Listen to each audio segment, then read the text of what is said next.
नमस्कार, आप देख रहे हैं हॉर्नबिल टीवी भारत।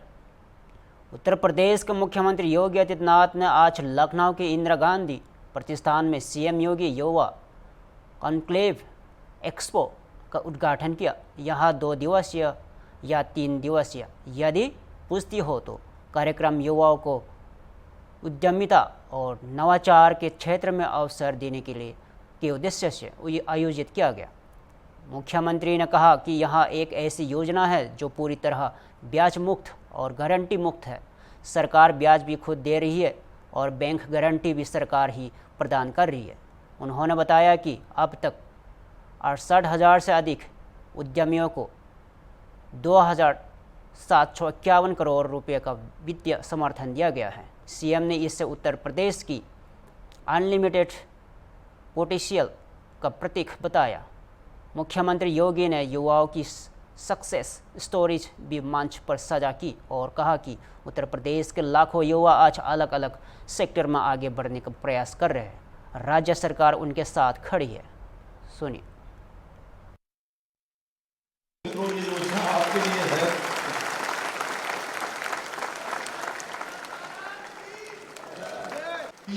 विद्वान कुलपति उपस्थित हैं। मैं एक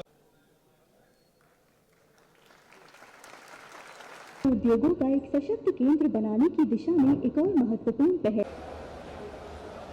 पूरी तरह बदल देने वाले आज सुसज्जित है।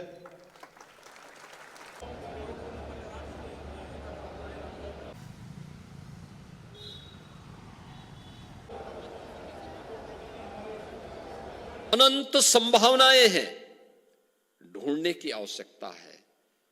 और बाकी तो एक बार आप आगे बढ़ेंगे तो राह आपका इंतजार कर रही है कि आप कब उस मार्ग पर आगे बढ़ेंगे और फिर विजय श्री का वर्ण करेंगे। और ये स्कीम उसी तरीके की एक अभिनव स्कीम है। मैंने यहां पर एमएसएमई विभाग से कहा, याद रखना यूपी में एमएसएमई का कोई भी उद्यम स्थापित करने के लिए हम लोगों ने 1000 दिनों तक उसे किसी भी प्रकार के लाइसेंस से मुक्ति दी है। कहा आप 1000 दिन तक अपनी एनओसी और अन्य औपचारिकताओं को पूर्ण करके लाइसेंस के लिए आवेदन करें, 1000 दिन के अंदर मिल जाएगा आपको, कोई आपको परेशान नहीं करेगा। हम लोगों ने यह भी व्यवस्था इसके साथ की है कि आप अपने कारोबार को आगे बढ़ाएंगे, कहीं कोई व्यवधान नहीं है। आप रजिस्ट्रेशन करिए। उत्तर प्रदेश पहला राज्य है जो आपको अपने यहां रजिस्ट्रेशन पर 5 लाख रुपए की शो है। इंटरनेशनल ट्रेड शो के साथ यूपी के प्रोडक्ट को हम वहां पे डिस्प्ले करते हैं। वहां पर बायर सेलर मीट होती है और पिछले एक तीसरा संस्करण है उसका। पिछले 2 संस्करण इतने सफलतम रहे हैं, कोई कल्पना ही नहीं करता था कि यूपी में भी इसका प्रोडक्शन होता होगा। पहले साल 4 लाख लोग, गत वर्ष 5 लाख लोग उसमें सहभागी बने थे। 3 से 4 दिन केवल चलता है। पहले दिन तो उद्घाटन की औपचारिकताओं में हो जाता है, लेकिन अगले 3 दिन में 5 लाख लोगों की उपस्थिति इस पूरे इंटरनेशनल ट्रेड शो में होती है, जो उत्तर प्रदेश के पोटेंशियल का एक बहुत बड़ा प्लेटफॉर्म बन चुका है। और इसलिए मैं आप सबसे कहूंगा कि हम अपने लोकल आवश्यकताओं को देखें, उसके अनुरूप अपना तय करें और फिर उसकी ट्रेनिंग लेकर के लोन के लिए हम आवेदन करते हैं तो आपको उत्तर प्रदेश के सीएम योगी आदित्यनाथ आज इंदिरा गांधी प्रतिष्ठान पहुंचकर सीएम युवा कॉन्क्लेव एंड एक्सपो का उद्घाटन किया। उसमें कैबिनेट मंत्री राकेश सचान समेत उत्तर प्रदेश के चीफ सेक्रेटरी मौजूद रहे। इस वक्त ये वही प्रदर्शनी है, सीएम युवा कॉन्क्लेव की जो प्रदर्शनी लगाई गई है, जिसमें 10,000 युवा लोग शामिल हुए और वहीं पर 100 से अधिक ब्रांड कंपनियां और 500 से अधिक मशीनरी और 25 से अधिक बैंक शामिल हुए। आप देख सकते हैं ये प्रदर्शनी जो लगी है, यहाँ पर अलग अलग कंपनी के लोग हैं। उत्तर प्रदेश के अलग अलग जिलों से यहाँ पर लोग आए हैं। जो प्रदर्शनी लगाई गई है और यहाँ पर लोग यहाँ देख रहे हैं। कुछ यहाँ पे बात करेंगे। क्या कहना चाहेंगे? आज यहाँ प्रदर्शनी लगी है। हाँ सर। आप क्या है यहाँ पर? सर मैं तो लेने आया हूँ खरीदने, यही देख रहा हूँ कि मशीन में प्रॉफिट कितना जनरेट करता है, तो उसी के बीच में बात करना चाहते हैं कि प्रॉफिट किस हिसाब से होता है, अगर एक बंडल वो प्लेट बनाने में कितना मार्जिन लगता है और कितना प्रॉफिट जनरेट होता है, वही पूछ रहे हैं। सीएम योगी आदित्यनाथ ने आज जिस तरीके से एमएसएमई के तहत जो लोन देने का जो प्रकरण है उसको लेकर उन्होंने कहा है कि युवाओं को रोजगार मिलेगा, लोन मिलेगा, तो क्या आगे आपकी कोई रणनीति रहेगी? प्रदर्शनी देखने के बाद क्या कोई आगे प्लान करेंगे क्या? सर अगर लोन मिल जाता है तो हमें ये रहेगा कि हम सामान खरीद सकते हैं, क्योंकि अभी हम लोग घर से उतने मजबूत है नहीं कि अपना सामान खरीद सकते, तो हम लोग इसलिए अगर सरकार हमें देती है मौका तो हम ज़रूर इसको करने की कोशिश करेंगे। ठीक है, तो बिल्कुल साफ तौर पर देख सकते हैं जो युवा हैं वो मशीन यहाँ पर देख रहे हैं और उनको आगे अगर लोन मिलता है तो वो बिल्कुल ऐसे रोजगार खोलने का उपाय देखेंगे। यहाँ पर कुछ और लोग हैं, यहाँ पर साइकिल्स लगी हैं, इलेक्ट्रॉनिक स्कूटर, उनसे बात करेंगे। इसकी ये क्या यहाँ पर क्या कहना चाहेंगे? आज सीएम योगी आदित्यनाथ ने जिस तरीके से युवा कॉन्क्लेव का उद्घाटन किया, क्या कुछ कहेंगे आप? सीएम जी ने बहुत अच्छा क्या कहते हैं रोजगार के लिए लोगों को बहुत अच्छा अवसर दिया है, ताकि जो भी लोग अपना खुद का काम करना चाहें वो कर सकते हैं। एक ही रूफ के अंदर इतनी सारी कंपनीज उन्होंने डाली हैं ताकि लोग देख सके कि उनके लिए क्या अच्छा है क्या अच्छा नहीं है। कॉलेज के स्कूल के बच्चे तक को मौका दिया गया है ताकि वो आके देख सके, ताकि अपने बेहतर फ्यूचर के लिए उनको पहले से ही पता चल सके कि आफ्टर स्टडीज़ उनको क्या करना है। तो इसके लिए हम योगी जी का बहुत ही धन्यवाद करना चाहते हैं कि वो इतना सारा क्या कहते हैं गवर्नमेंट के थ्रू क्या कहते हैं लोगों को प्रोत्साहन दे रहे हैं ताकि वो अपना खुद का काम और कारोबार कर सकें। क्या आप इंदिरा गांधी प्रतिष्ठान में पहली बार प्रदर्शनी लगाए हैं या इससे पहले भी कई कॉन्क्लेव हुए तो उसमें भी आप नहीं, शामिल इससे हुए? ये हम पहली बार लगा रहे हैं इंदिरा। कैसा लग रहा है? बहुत ही अच्छा। इससे पहले हम मेरठ में लगा चुके हैं और हमें बहुत ही अच्छा लग रहा है। कोई फायदा हुआ आपको? हाँ, बहुत फ़ायदा हुआ, काफ़ी अच्छा फीडबैक हमें कस्टमर की तरफ से आ रहा है, बहुत ही लोग इंटरेस्ट दिखा रहे हैं, तो बहुत अच्छा है फीडबैक है।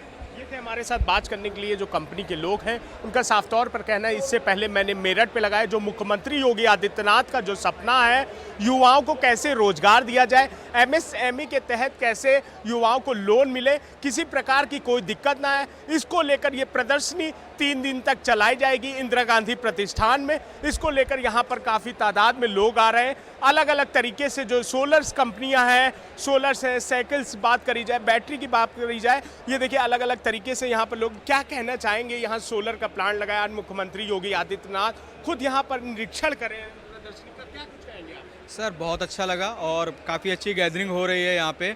और हम लोग जो प्रोवाइड करवाते हैं सर वो फ्रेंचाइजी प्रोवाइड करवाते हैं सोलर की, जिसमें कि लोगों को और बिजनेस मिल सके, लोग और ज़्यादा एक्सप्लोर कर सकें चीज़ों पे। हम लोग बेस्ट सोल्यूशंस प्रोवाइड करवाते हैं। लिथियम बैटरी हो गई, जैसे वारी के पैनल्स हो गए, वारी का है सारा सामान, वो सारा हम प्रोवाइड करवाते हैं हर एक को, जितने भी लोग। और इसमें क्या है, सीएम उद्यमी के तहत में जिनको लोन चाहिए होता है rate of interest free loan, वो भी प्रोवाइड करवाते हैं। हम लोग इसमें वेंडर हैं, एज ए एम्पैनल्ड हो चुके हैं, तो काफ़ी अच्छा वो है। हाँ, गवर्नमेंट में तो लोगों को मतलब अच्छा बिजनेस मिलेगा, अच्छा सपोर्ट मिलेगा। और सोलर का इस समय तो देख ही रहे हैं आप कितना अच्छा बूम चल रहा है। प्रधानमंत्री भी इसको बहुत सपोर्ट कर रहे हैं, मुख्यमंत्री योगी आदित्यनाथ खुद मतलब कि बहुत ज़्यादा सपोर्टिव हैं सारी चीज़ों को, और इसको बढ़ाने की कोशिश कर रहे हैं। उसी बढ़ाने के क्रम में हम उनके साथ जुड़ के आगे चीज़ों को लेकर जाने की कोशिश कर रहे हैं सर। साफ तौर पर ये वेंडर्स हैं, ऐसे वेंडर्स हैं जो गवर्नमेंट से टाई अप हो चुके हैं। अब देखना होगा धरातल पर ये कितना हकीकत में कामयाब हो। देखिए, सीएम युवा कॉन्क्लेव का आज शुभारंभ कानपुर और लखनऊ मंडल के हमारे जितने युवा उद्यमी हैं वो आए, और हमारे 14 यूनिवर्सिटी के टेक्निकल यूनिवर्सिटी के कुलपति थे, उनके बीच में, और 3 हमारी सरकारी संस्थाओं के बीच में एमयू हुआ है। निश्चित तौर पर इस युवा कॉन्क्लेव से हमारे तमाम सारे जो नौजवान हैं उनको बिजनेस आइडिया मिलेगा। जो प्रदर्शनी लगी है 3 दिन तक चलने वाली है, और पूरे प्रदेश से 50-50 उद्यमियों को बुला करके हमें इस कॉन्क्लेव से उनको जोड़ना है, और पूरे प्रदेश के सभी मंडलों में इस तरीके के कॉन्क्लेव का आयोजन करके सीएम युवा उद्यमी अभियान से ज़्यादा नौजवानों को जोड़ करके उनको रोज़गार मांगने वाला नहीं, रोज़गार देने वाला बनाना है। अभी लखनऊ कानपुर मंडल के बाद तय होगा। मेरा नाम विजय पांडे है, मैं लखनऊ उत्तर प्रदेश का निवासी हूँ।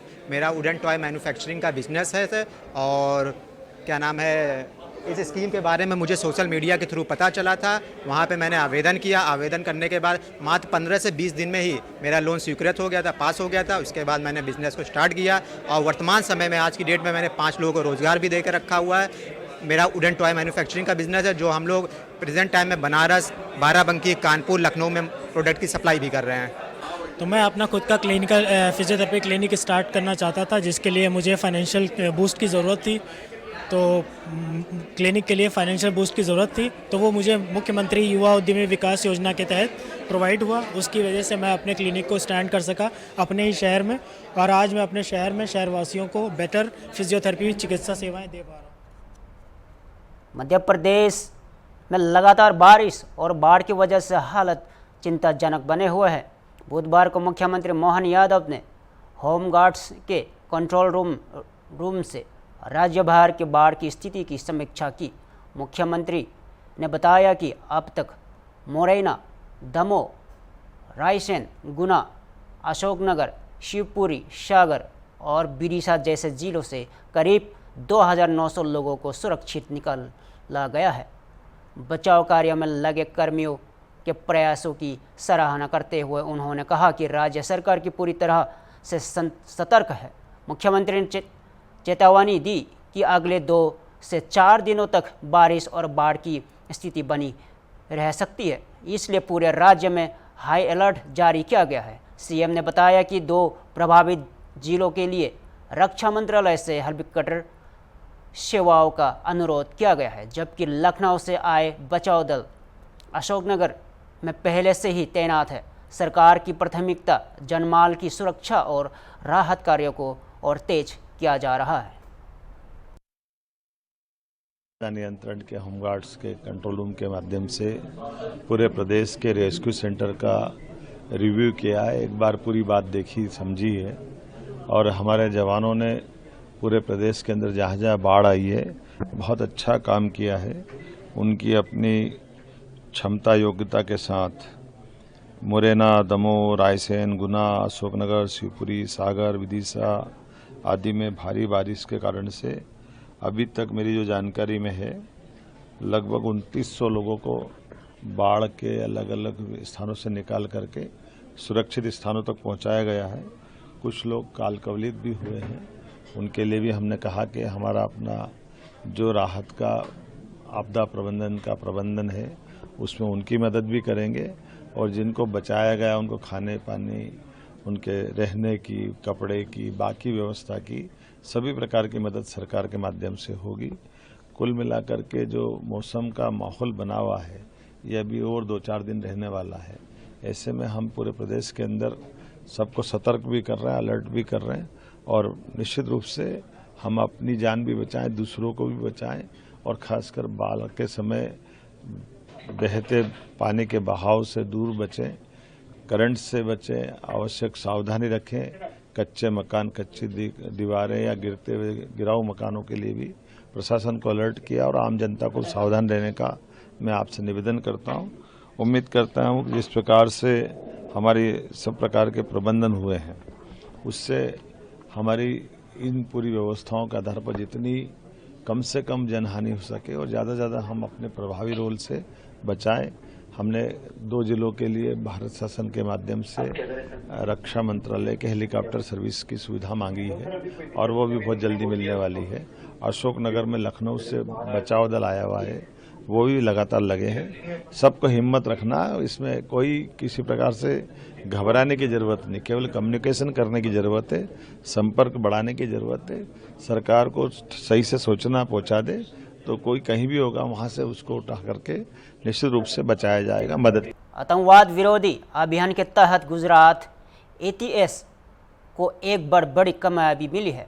एटीएस ने बुधवार को बेंगलुरु से झारखंड निवासी एक महिला समा परवीन को अलकायदा इन इंडियन सब कॉन्टिनेंट से कथित संबंधों के आरोप में गिरफ्तार किया गया। 33 वर्षीय शमा परवीन को बेंगलुरु के मनो रायनपाल्य इलाके से एक संयुक्त अभियान में पकड़ा गया। बताया जा रहा है कि वह AQIS के सोशल मीडिया प्रचार नेटवर्क का एक अहम हिस्सा थी।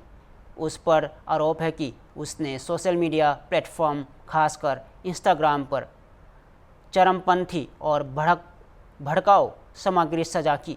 सूत्र के मुताबिक गुजरात ATS को यह सुराग पहले से गिरफ्तार किए गए 4 अलकायदा गुर्गों से पूछताछ के दौरान मिला। गिरफ्तारी के बाद परवीन को स्थानीय मजिस्ट्रेट के सामने पेश किया गया, जहां से गुजरात ट्रांजिट वारंट के तहत उसे ले जाया गया। इस गिरफ्तारी ने कर्नाटक खासकर बेंगलुरु में आतंकी गतिविधियों की संभावित मौजूदगी को लेकर नई चिंताएं खड़ी कर दी है। पिछले वर्ष NIA ने हिजब उत तहरीर से जुड़े एक संदिग्ध को बेंगलुरु एयरपोर्ट से गिरफ्तार किया गया था, जिससे एक संभावित स्लीपर सेल नेटवर्क के संकेत मिले थे। इस घटना के बाद से बेंगलुरु में सुरक्षा बढ़ा दी गई है और खुफिया एजेंसियों का हाई अलर्ट पर है।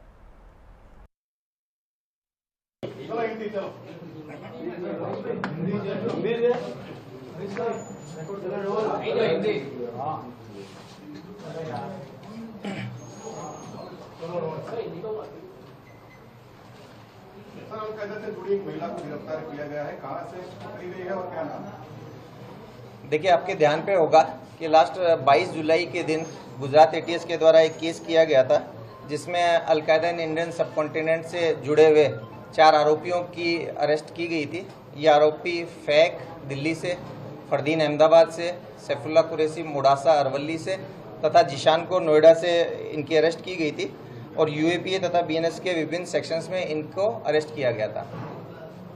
इन सभी आरोपियों का 14 दिन का हमें रिमांड मिला था। इस रिमांड के दरमियान जो दिल्ली निवासी फैक है, इसका जो डिटेल्ड इंट्रोगेशन किया गया, तो इसके द्वारा बताया गया कि ये एक स्ट्रेंजर नेशन 2 करके एक इंस्टा ID है, जिसके साथ एक्टिव कांटेक्ट में है। बहुत सारा अलकायदा से रिलेटेड कंटेंट जो है वो ये इसी IDs के थ्रू लेता है और साथ साथ ये लोग कई सारे जिहादी कंटेंट की आपले में एक दूसरे को लेन देने में ये लोग इन्वॉल्व हैं और जिहादी मुद्दों पे ये लोग डिस्कस भी करते हैं। इस इंट्रोगेशन के साथ साथ जो पहले से फैक और इन लोगों ने जो वीडियो पोस्ट किए थे, फोटोज पोस्ट किए थे, इसमें भी कुछ टैगलाइंस मिली थी, जिसके आधार पे जो स्ट्रेंजर नेशन 2 करके है, इस प्रोफाइल को गुजरात ATS की टेक्निकल टीम के द्वारा डिटेल्ड ढूंढने का प्रयास किया गया। एक टेक्निकल टीम जिसमें SP के Siddharth, DYSP Harsh Upadhyay, wireless PI Manan Ojha, Manal Shah, RC Vadvana, PR Vasava, police constable Ravi Desai वगैरह रहे। इन लोगों ने ये जो एक ID का जो हिंट मिला, इस ID को डिटेल्ड जानने का प्रयास किया। इंस्टा पे स्ट्रेंजर्स नेशन 2 के साथ साथ फेसबुक पे भी सेम बंदे की strangers of nation and stranger of the nation 2, ये टोटल 3 प्रोफाइल्स आइडेंटिफाई की गई। इसके साथ साथ इस टेक्निकल टीम द्वारा ये प्रोफाइल कौन चला रहा है, इसके बारे में इन्वेस्टिगेशन किया गया और इनको जानने को मिला कि एक शमा परवीन नाम से एक महिला है, जो कि RT नगर बेंगलोर में रहती है। वो इन तीनों प्रोफाइल को चला रही है। ये प्रोफाइल काफ़ी पॉपुलेटेड है, 10,000 से ज़्यादा हर एक प्रोफाइल में फॉलोअर्स हैं। इस आइडेंटिफिकेशन के बाद में एक दूसरी टीम बनाएगी, जिसमें DYSP Virjit Parmar, PI AS Chavda, wireless PI Manal Shah, PSI Aman Patel, BJ Patel तथा ASI हिनाबेन मकवाना, इनकी टीम को बेंगलोर भेजा गया। इंटर स्टेट ऑपरेशन ये एक था, जिसमें सेंट्रल एजेंसीज़ की मदद ली गई, राज्य पुलिस की मदद ली गई। इसके द्वारा जो शमा परवीन है, इसको उसके निवास स्थान से पकड़ा गया। इसकी प्रारंभिक पूछपरछ की गई और जो शंकास्पद फ़ोन वगैरह थे वो कब्जे किए गए। शुरुआती पूछपरछ में इसने एक्सेप्ट किया कि वो अलकायदा से रिलेटेड कंटेंट डालती थी और जो हमें टेक्निकल डिटेल्स जानने को मिली थी, उन सब चीज़ों को इसने एक्सेप्ट किया। इसके जो तीनों पेजेज, अलग अलग पेजेज हैं, उनके बारे में अगर डिटेल से चर्चा करें तो इसने अलकायदा के लीडर मौलाना आसिम उमर के काफ़ी सारे वीडियोस अपने पोस्ट्स में डाले हैं, जो कि हथियारबंद विप्लव, गजवाए हिंद की स्थापना तथा धार्मिक आधार पर हिंसा व आतंकवादी हमलों के लिए लोगों को उकसाता है। साथ ही साथ अलकायदा के इमाम अनवर औलाकी के जिहादी स्टेटमेंट्स भी जो कि देश विरुद्ध कृत्य करने के लिए लोगों को उकसाते हैं, वो इसने डाले हुए हैं। लाहौर की लाल मस्जिद के मौलाना अब्दुल अजीज़ के बयान भी जो कि देश में धार्मिक आधार, जातिगत आधार पर वैमनस्य फैला करके हिंसा फैलाना चाहते हैं, उस तरह के वीडियोज़ भी इसने डाले हैं। इस महिला की वहाँ से अरेस्ट करने के बाद में ट्रांजिट रिमांड पे इसको लिया गया। आज अर्ली मॉर्निंग में इसको अहमदाबाद लाया गया है और आगे इसको कोर्ट में प्रोड्यूस करके रिमांड लेकर के आगे जो भी चीज़ें होंगी आपको बताई जाएगी। छत्तीसगढ़ के दुर्ग सेंट्रल जेल में बंद केरल की 2 नानों से मिलने पहुंचा भारतीय कम्युनिस्ट पार्टी का एक प्रतिनिधिमंडल आज सुर्खियों में रहा। प्रतिनिधिमंडल में शामिल थी वरिष्ठ नेता वृंदा कारथ और एनी राजा, जिन्होंने गिरफ्तारी को झूठे आरोपों और मनगढ़ंत साजिश का हिस्सा बताया। नानों को मानव तस्करी और जबरन धर्म परिवर्तन के आरोप में हाल ही में गिरफ्तार किया गया था। जेल के बाहर मीडिया से बात करते हुए वृंदा कारथ ने राज्य सरकार और दक्षिणपंथी संगठनों पर गंभीर आरोप लगाए हैं। उन्होंने कहा कि ईसाई समुदाय को निशाना बनाया जा रहा है और यह सब सरकार के संरक्षण में हो रहा है। वृंदा कारथ ने प्रधानमंत्री नरेंद्र मोदी पर भी कटाक्ष किया और कहा कि एक और वे विदेशों में सबका साथ सबका विकास की बात करते हैं और दूसरी ओर देश में उनके वैचारिक सहयोगी आदिवासियों और ईसाइयों पर हमले कर रहे हैं। भाजपा ने दोनों नैनों की तत्काल रिहाई और पूरे मामले की निष्पक्ष न्याय की जांच की मांग की है।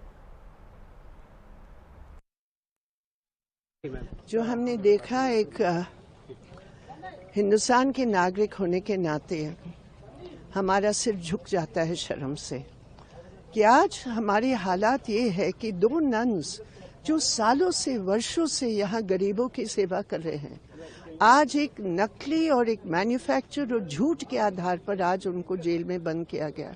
एक आदिवासी लड़का जिसका कोई कसूर नहीं है, उसको भी आज पीट पीट कर बंद किया गया। किसने पीटा? ये कौन सा कानून है कि बजरंग दल के लोग या जितने भी ये आरएसएस के आउटफिट्स है, इन्होंने पुलिस के सामने लॉ एनफोर्समेंट एजेंसी के सामने उन लड़कियों को ऐसे पीटा, इस लड़का को ऐसे पीटा। वो लोग कौन है? उनमें एक महिला भी थी। वो सारे वीडियो सार्वजनिक है, प्रकाशित है, कोई भी देख सकता है। उनके ऊपर केस क्यों नहीं लगाया गया? क्योंकि ये सरकार के संरक्षण में ये सब कर रहे हैं, ये सरकार की मदद से ये सब कर रहे हैं और ये टारगेटेड अटैक है ईसाई कम्युनिटी के ऊपर। और इसलिए जो हम देखे और जो नन्स के साथ हमारी बातचीत हुई है, मैं आपको बता रही हूँ, यहाँ इस इलाके में छत्तीसगढ़ राज्य में हमारे संविधान की धज्जियां उड़ाए जा रहे हैं ये टारगेटेड अटैक्स के लिए। नन्स ने कुछ बताया क्या, किसी प्रकार की बर्बरता उनके साथ हुई जेल के अंदर? पूरा बताया है कि किस तरह उनको पकड़ा गया, जबकि उनके पास पूरा सबूत था। ये 3 आदिवासी लड़कियां एडल्ट्स हैं, उनके पास उनके आधार कार्ड, उनके पेरेंट्स के कंसेंट, सब कुछ था। पेरेंट्स से फोन पर भी बात की गई थी। पुलिस ने सब कुछ देखा और कहा कि इसमें कुछ नहीं है।